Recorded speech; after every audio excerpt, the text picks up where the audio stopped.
Turuan ko kayo kung paano mag-schedule ng inyong mga Facebook video para makatipid tayo ng oras. Kung tayo po ay sobrang busy, po pwede natin gawin ito para hindi na tayo mag-post ng live. Kasi nga 'di ba, minsan may mga time na tayo ay walang internet connection at minsan talagang sobrang busy natin, hindi natin magawang mag-post sa Facebook. So ganito lang guys ang gawin nyo. Kailangan meron tayong naka-ready na video na ipopost natin. Punta po kayo sa inyong gallery.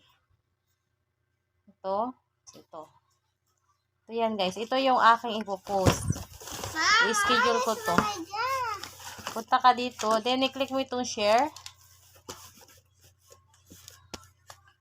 Share. Then Facebook. Okay, piliin ko saang Facebook account. Ito yung sa akin. Diba? So, kopyahin natin yung ating naka-ready na caption at title. Ito yung aking caption at title at mga hashtag. Ayan. I-select all ko lang siya. Copy-paste. Then, punta tayo dito sa ating video. Then, i-paste natin yung ating naka-ready title and caption. Ito sa akin. Ayan. Kapag andyan ka na, i-click mo itong next. Then, scheduling options. Dito tayo. Huwag tayo dito. Kasi pag magpo-post agad yan. Scheduling option. Then, schedule for later. Ayan. Ito ka sa akin is, ipopost ko bukas pa, 3, September 3. Kasi ngayon is 2. So, September 3 tayo mag-schedule.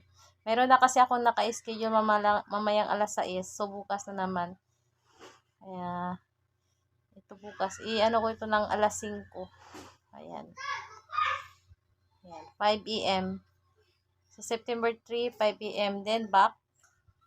Then, post. Ayan.